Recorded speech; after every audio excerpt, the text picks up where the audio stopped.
चलिए, world regional geography में हम साउथ ईस्ट एशिया कर रहे हैं। कल हमने साउथ ईस्ट एशियन रीजन को डिमार्केट किया, हमने वहाँ की कल्चरल सेटिंग के बारे में देखा और फिजिकल फीचर्स के बारे में समझा। हमने कंट्रीज़, उनकी कैपिटल से इंपॉर्टेंट रिवर्स के बारे में समझा और आज हम आगे बढ़ेंगे कुछ और क्लैरिटीज़ के साथ। पहले हम उस रीजन को ही थोड़ा और क्लियर करते हैं, आपको समझते हैं और समझाते हैं कि आप कितना उसे देख समझ पाए। कुछ क्लियर मैप्स के माध्यम से इसे प्रैक्टिस करते हैं। बहुत सारी चीज़ें आज हम देखेंगे साउथ ईस्ट एशिया के कॉन्टेक्स्ट में, बहुत सारी इमेजेस की मदद से। देखिए, हम अब लार्जर मैप के तहत देखते हैं, हम साउथ ईस्ट एशिया रीजन को पढ़ रहे थे और ये तो आप सब जानते हैं, मैप में इंडिया डिस्टॉर्टेड दिखाया गया है, ये बदतमीज़ी है लोगों की। हम आपको साउथ ईस्ट एशिया दिखाना चाहते हैं, इसलिए ये मैप चुना है।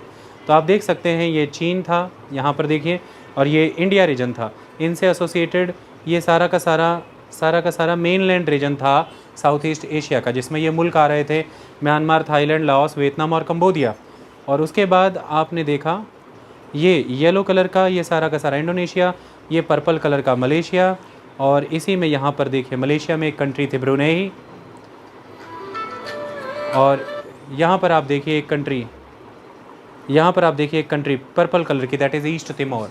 ओके, यहाँ पर आप देखेंगे मलेशिया के ही नीचे टिप पर यहाँ पर सिंगापुर।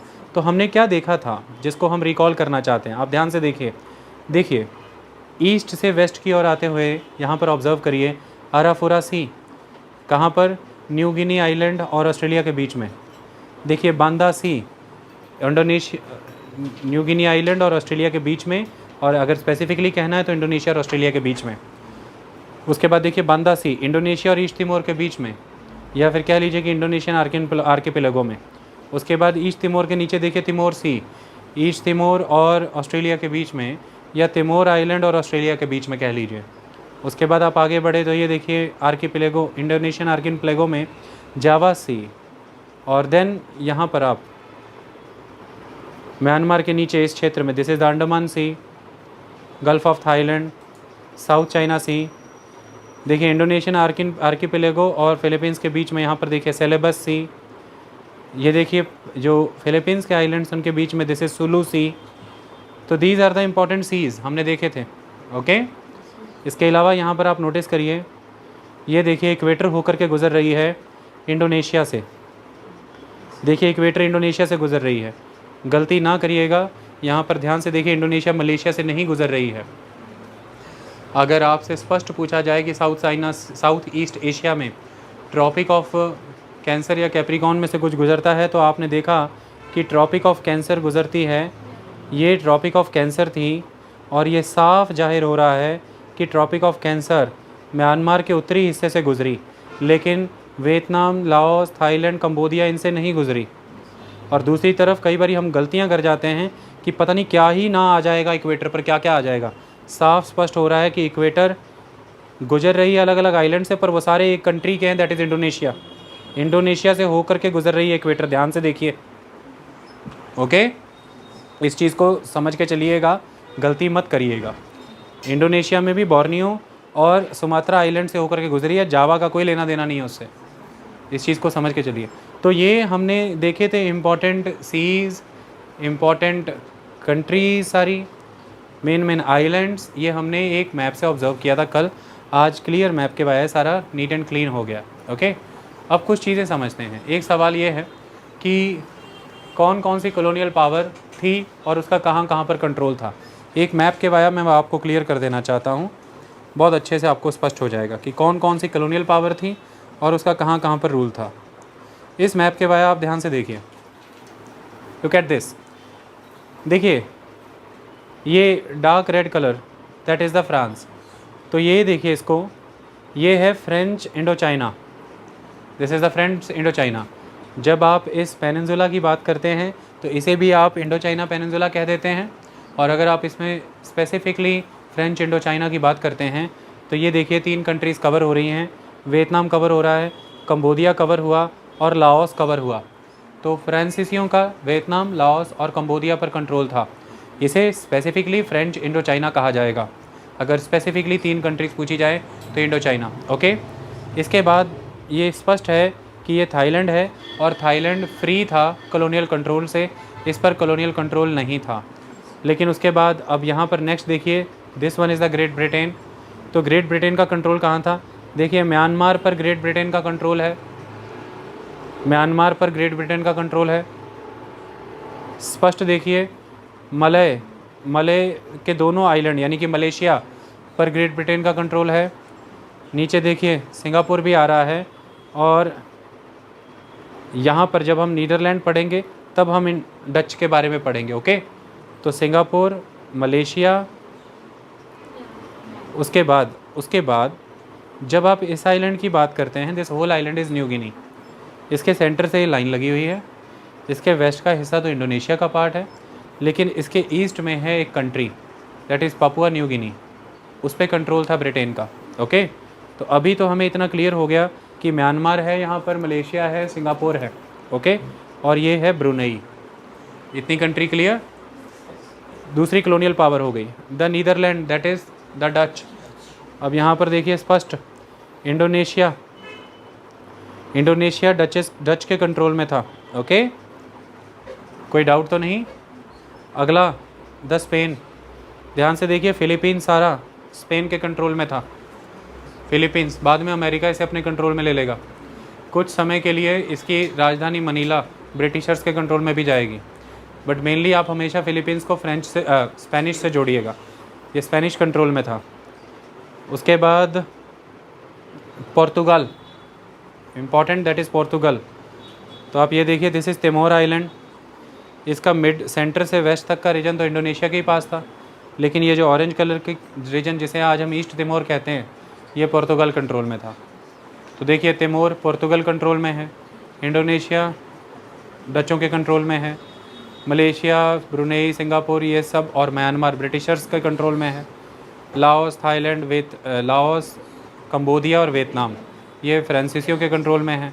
थाईलैंड जो है वो एक नॉन कॉलोनाइज्ड कंट्री ही था, उसमें उसकी किंगडम ही रही। तो इससे ये स्पष्ट हो गया कि कौन कौन सी कॉलोनियल पावर कहाँ पर थी। कोई गलती नहीं रहनी चाहिए। अब आप इस दूसरे मैप से इसे देखिए और स्पष्ट हो जाएगा आपको। इस मैप के बारे में ऑब्जर्व करिए,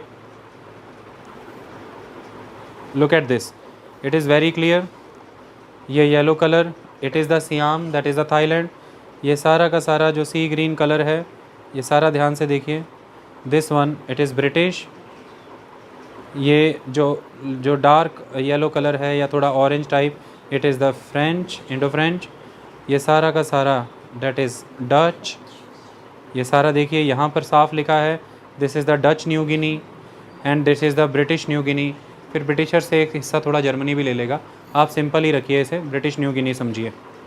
यहाँ पर देखिए, this is the Timor, this is the Portugal and this one is the Spanish. इस तरह से इन कॉलोनियल पावर के अंडर ये हुआ करता था। हमें कॉलोनियल पावर्स क्लियर हो गई बिल्कुल। चलिए, इसके अलावा आप कुछ और वर्ड आपके सामने निकल करके आते हैं, उन वर्ड्स को क्लियर कर लेते हैं। जैसे कि एक वर्ड निकल करके आता है दैट इज़ बोर्नियो आइलैंड। तो बच्चों के मन में हमेशा रहता है कि बोर्नियो आइलैंड क्या है, और क्वेश्चन आ जाते हैं यहाँ पर कौन कौन सी कंट्री फॉल करती हैं। चलिए देखते हैं, आइए देखिए ध्यान से समझिए। जब हम इंडोनेशिया की बात करते हैं, ये सारा का सारा पीच कलर का जो है, दिस इज़ इंडोनेशिया। और इंडोनेशिया में हमने दो मेन आइलैंड तो पढ़ ही लिए थे, जावा और एक Sumatra. This whole island is the Borneo. इसमें कुल 3 मुल्क आते हैं, एक इंडोनेशिया, एक मलेशिया और एक ब्रुनेई। तो बोर्नियो आइलैंड में 3 मुल्क आते हैं। ये दुनिया का तीसरा लार्जेस्ट आइलैंड है। पहला ग्रीनलैंड, दूसरा न्यू गिनी, तीसरा बोर्नियो। जैसे उदाहरण के तौर पर आप यहाँ देख लीजिए, मैं आपको दिखा देता हूँ, आपको अभी स्पष्ट हो जाएगा। ग्रीनलैंड नंबर 1 पर है, न्यू गिनी नंबर 2 पर है एरिया वाइज, और बोर्नियो तीसरे नंबर पर है। तो यानी कि सेकंड और third largest island south East Asia में ही आ रहे हैं। और चौथे नंबर पर मेडागास्कर है, और 5वें नंबर पर बैफिन आइलैंड है। तो टॉप 5 आइलैंड यही हैं वर्ल्ड के, Greenland, New Guinea, Borneo, Madagascar, Baffin.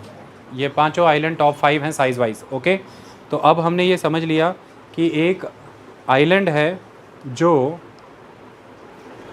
Indonesian island group में ही आता है, और वो ये रहा इस कंप्लीट आइलैंड को बोर्नियो कहते हैं, जो कि 3 मुल्कों को होल्ड किए हुए है। एक मुल्क इंडोनेशिया है, एक मुल्क मलेशिया है और एक मुल्क ब्रुनेई है। अब एक मन में कई बार सवाल और आता है, एक क्वेश्चन आता है ग्विनी, एक क्वेश्चन आता है न्यू गिनी, एक आता है पपुआ न्यू गिनी। तो मन में सवाल आता रहता है कि ये क्या है, ये गिनी क्या है, ये पपुआ न्यू गिनी क्या है, ये कहानी क्या है। चलिए मैं आपको उसके बारे में समझा देता हूँ, आप वो भी समझ लीजिए। मैप्स हैं, कई बार थोड़ा बहुत निकालने में समय लग जाता है, ज़्यादा बेदर्दियाँ बेचैनियाँ ना मचाएं, चीज़ें सारी समझा दी जाएंगी, इसको समझिए। तो देखिए हम इंडोनेशिया में आगे बढ़े, जब आगे बढ़े अब हमें पता है ये तो सुमात्रा है, ये जावा है, ये बोर्नियो है। ये पूरा आइलैंड जो है, दिस पूरा आइलैंड, ये पूरा आइलैंड न्यू गिनी है। फुल आइलैंड को न्यू गिनी कहते हैं। इसके सेंटर से वेस्ट तक का जो ये इलाका है, ये इंडोनेशिया का क्षेत्र है जिसका नाम है वेस्ट पापुआ। वेस्ट पापुआ, या कई बार इसी सिंपली पापुआ भी लिख देते हैं। ये जो है, this one is the West Papua, it is a part of New Guinea island, but this one is the West Papua and it is the part of the South East Asia. The country is Indonesia.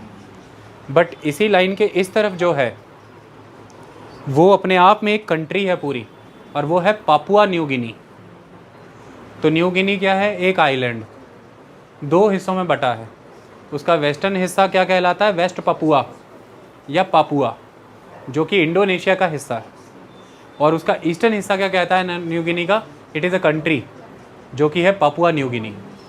ऐसे क्यों divide किया गया, क्योंकि Indonesian island पर control किसका था, Dutch.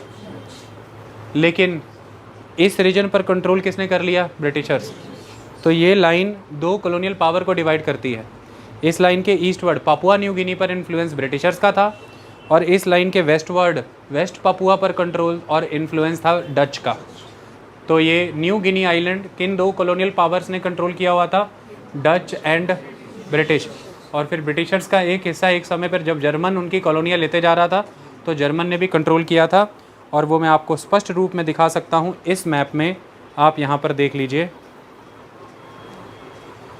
इस map में, उस मैप में, किस मैप में, ये मैप में, ये देखिए। तो यहाँ पर नज़र आ रहा है ब्रिटिश न्यू गिनी, और ये कैसर का इलाका।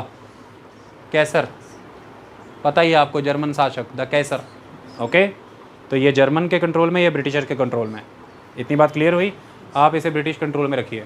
हमें बोर्नियो एक आइलैंड, किस चिड़िया का नाम है पता चला, न्यू गिनी कैसे कहते हैं पता चला हमें। अब एक चीज़ और आती है, उसे भी जानना ज़रूरी है, चलिए इसे भी समझ लीजिए। अब आप पूछेंगे कि सर ये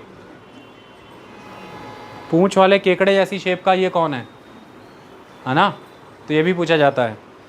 आपने सुमात्रा देख लिया, आपने जावा देख लिया, आपने बोर्नियो देख लिया, आपने न्यू गिनी देख लिया, बट ये क्या है, ये भी एक आइलैंड है बड़ा, that is name is Sulawesi या syllabus.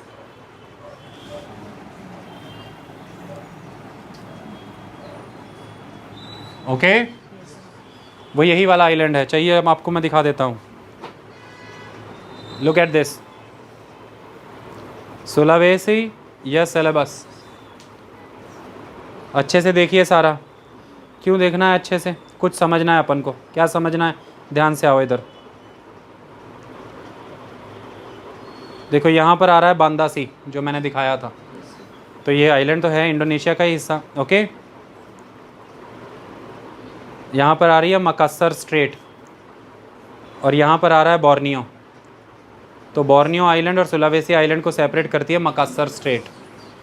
Makassar straight is also very important straight. Okay, तो अब अगर मैं आपके सामने ये रखूँ, सिंपली मैं आपके सामने एक क्लैरिटी रखना चाहूँ कि मैं कंट्री इंडोनेशिया आपको दिखाता हूँ कि आओ इंडोनेशिया देखें, तो आपसे पूछूं कि 4 बड़े आइलैंड का नाम बताओ, तो आप बताएंगे सुमात्रा, जावा, बोर्नियो, सुलावेसी और इधर न्यू गिनी। इनसे मिलके बना इंडोनेशिया। बट कहानी अभी ख़त्म नहीं हुई, बिल्कुल कसम ख़त्म नहीं हुई। एक शब्द आता है पासुंदा, जहाँ से एक शब्द निकलता है सुंदा। तो इंडोनेशियन आइलैंड्स को हम इन दो नामों से भी जानते हैं, ओवरऑल दो नामों से जानते हैं। वो कौन से आइलैंड हैं? The Greater Sunda Islands, the Lesser Sunda Islands. The Greater Sunda Islands, the Lesser Sunda Island. क्यों बताइए टर्मिनोलॉजी? जब तिमोर आइलैंड पढ़ेंगे तो टर्म आएगा कि ये लेसर सुंदर आइलैंड का हिस्सा है। फिर आप सोचेंगे ये लेसर सुंदा आइलैंड कौन है? तो चलिए उसकी भी कहानी समझ लीजिए। अब आ जाइए, देख लीजिए। कुछ नहीं है ग्रेटर सुंदा लेसर सुंदा, बहुत सिंपल है। ये सारे इंडोनेशियन आइलैंड हैं, तो उसमें से ये सुलावेसी, ये बोर्नियो, ये जावा और सुमात्रा, ये चारों बड़े आइलैंड ये ग्रेटर सुंदा आइलैंड है। चारों बड़े आइलैंड क्या हैं? Greater Sunda Island. ये सारे छोटे वाले क्या है? Lesser Sunda Island. ये सारे छोटे वाले क्या हैं? Lesser Sunda Island. तो ये क्या है? तिमोर। तो ये लेसर सुंदा आइलैंड का हिस्सा हुआ। ओके, तो ये जावा और सुमात्रा को सेपरेट करती हुई ये है सुंदा स्ट्रेट। सो सुंदा स्ट्रेट कई बार टर्म आता है, it is very important straight. Okay, तो बड़े चार आइलैंड्स के नाम तो मैंने बताए, पर तिमोर के साथ यहाँ पर और भी छोटे छोटे बहुत सारे आइलैंड के नाम हैं, वो मैंने बताए नहीं, आपको नीड नहीं है। ओके, तो अब हमने सुंदा आइलैंड वर्ड भी समझ लिया, और अब हम इसे देख लें। वापस इंडोनेशिया पर आते हैं। Java, Sumatra, Borneo, Sulawesi. Sulawesi, Borneo, Sumatra, Java लिखा है। It is the Greater Sunda Islands. These are the Lesser Sunda Islands. लिखा हुआ है ना? क्लियर हो गया आपको? और ये जो पर्टिकुलर आइलैंड्स हैं, ये वाले, इन्हें that is the Malukus island. That is Malukus island. Okay, clear? तो Timor island Lesser Sunda island का पार्ट है। ऐसा क्वेश्चन आए कभी तो घबराना नहीं। अब एक कन्फ्यूजन रह जाती है दिल में कि दो नाम हमेशा तंग करते हैं। तिमोर आइलैंड में जो ईस्ट की तरफ कंट्री थी, ये जो कंट्री है, इसको दो नामों से जाना जाता है, या तो ईस्ट तिमोर या तिमोर लेस्टे, या ईस्ट तिमोर या तिमोर लेस्टे। तो आप पूछेंगे ये क्या मतलब है इस बात का, क्या रीज़न है इसका? हालांकि नाम ही बिगाड़े हैं इन्होंने। मलय भाषा के हिसाब से अगर चलूँ मैं, तो मलय भाषा में तिमोर मतलब तिमूर।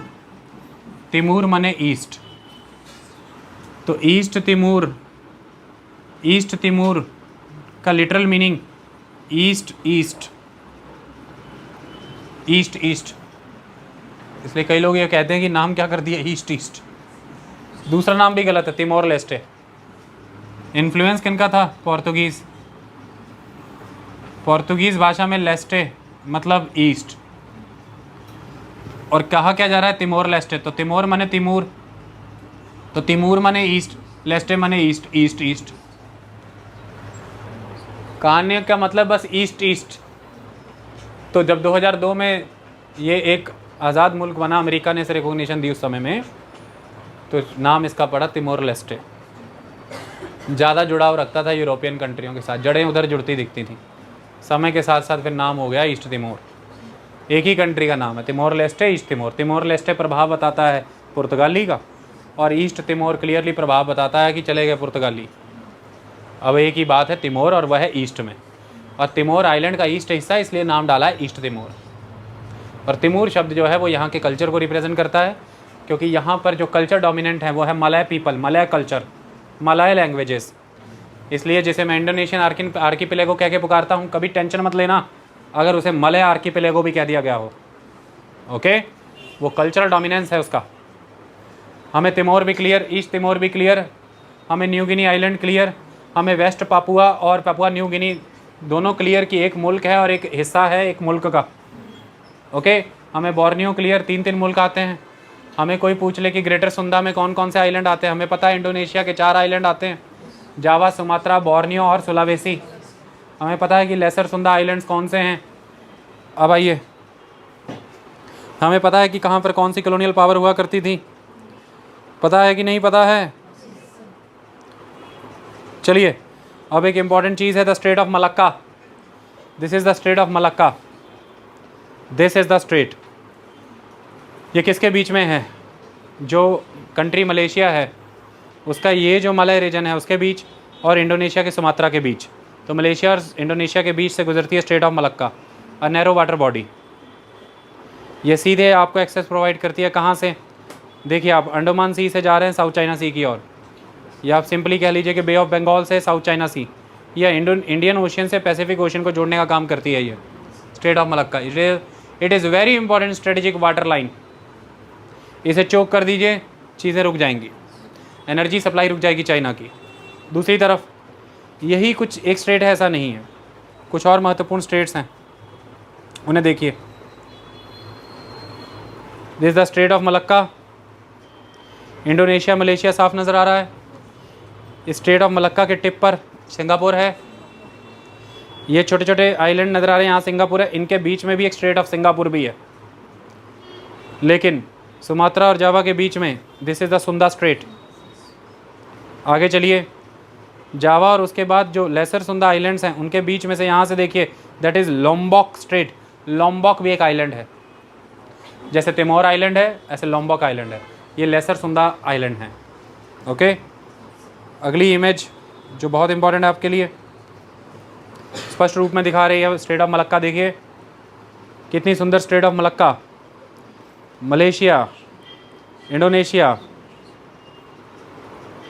स्ट्रेट ऑफ मलक्का में एंटर हुए, आगे गए, ये यहाँ पर आ गया सिंगापुर, ये छोटे छोटे आइलैंड और सिंगापुर के बीच में that is straight of Singapore. Straight of Malacca में एंटर करिए, स्ट्रेट ऑफ सिंगापुर से होकर के सीधा एंटर कर जाइए साउथ चाइना सी में। ओके, तो ये कहानी है। तो मलेशिया में ये जगह है मलक्का, इसलिए इसका नाम है स्ट्रेट ऑफ मलक्का। इतनी बात स्पष्ट हो गई। ऑलमोस्ट सभी मैप्स आपको करा दिए गए हैं, कोई भी मैप अब छोड़ा नहीं गया। ये मैप में कर लिए 2 सेकंड में, लेकिन इन्हें ढूंढने और इन जर्क को निकालने में समय बहुत लगता है। अब आपको पानी की तरह स्पष्ट है कि अगर नाम पूछे जाएंगे कि भाई, एक तरफ आपको बताया जा रहा है कि साउथ ईस्ट एशिया में ग्विनी एक ऐसी जगह है जहाँ पर इक्वेटर पर होने के बावजूद भी राउंड द ईयर बर्फ़ से ढके पहाड़ रहते हैं। तो आप सोचेंगे कि पापुआ न्यू गिनी कंट्री तो पढ़ नहीं रहे, पर साउथ ईस्ट एशिया में न्यू गिनी को इंक्लूड कर रहे हैं। यहाँ पर जब मैंने न्यू गिनी बात की तो मैंने बात न्यू गिनी की आइलैंड के कॉन्टेक्स्ट में की, और मैंने वहाँ पर बात की वेस्ट पापुआ रीजन की, क्योंकि इंडोनेशिया को हम साउथ ईस्ट एशिया में पढ़ रहे हैं। जब हमने बात की कि बोर्नियो एक एंशिएंट लैंड मास को दर्शाता है, तो हम बोर्नियो जब पढ़ रहे हैं एक आइलैंड है, वो आइलैंड का मेजर हिस्सा इंडोनेशियन कंट्री में रिप्रेजेंट होता है, पर उसमें 2 और कंट्रियाँ भी आती हैं। फिर कई सारे छोटे छोटे सीज़ जो बहुत इंपॉर्टेंट थे, जिनके ऊपर अक्सर क्वेश्चन आते रहते हैं, और ज़्यादा नहीं, सिर्फ रीजन ही पूछा जाता है। तो ये सारे जर्क आपके दूर हो चुके हैं। अब आपने इंपॉर्टेंट स्ट्रेट्स देख ली, इंपॉर्टेंट सीज़ देख लिए, इंपॉर्टेंट आइलैंड ग्रुप्स और उनके नेम्स देख लिए, कौन सी कॉलोनियल पावर कहाँ पर लोकेटेड थी आपने उसे देख लिया। अब चैप्टर पढ़ते हुए रत्ती भर भी कहीं पर कोई समस्या आने वाली नहीं है, ये मैं आपको गारंटी कर देता हूँ। अब there will be no issue at more, मतलब एनी मोर। चलिए, मेनलैंड चाइना के कुछ महत्वपूर्ण रीजन पढ़ते हैं। अब शुरुआत वियतनाम से करेंगे, ज़्यादा कहानियाँ नहीं, सीधी कहानी। आइए वियतनाम देखें। किताब का मैप उससे खूबसूरत कुछ हो ही नहीं सकता जब वियतनाम को देखना है। बहुत अच्छा दिखाया उन्होंने। ओहो, कहाँ है भाई? ये देखिए, यहाँ पर वियतनाम दिखाया हुआ है, ये वाइट कलर का। सबसे नीचे हमें क्या नज़र आ रहा है? This is Mekong river delta. यहाँ पर एक नाम है शहर का, हो ची मिन सिटी, लेकिन ब्रैकेट में लिखा है सैगॉन। पूरा कहानी है, इतिहास है इन 2 नामों के बीच। 1975 में सैगॉन हो ची मिन हो गया। 1975 में सैगॉन हो ची मिन हो गया। क्यों हो गया अभी समझाएंगे।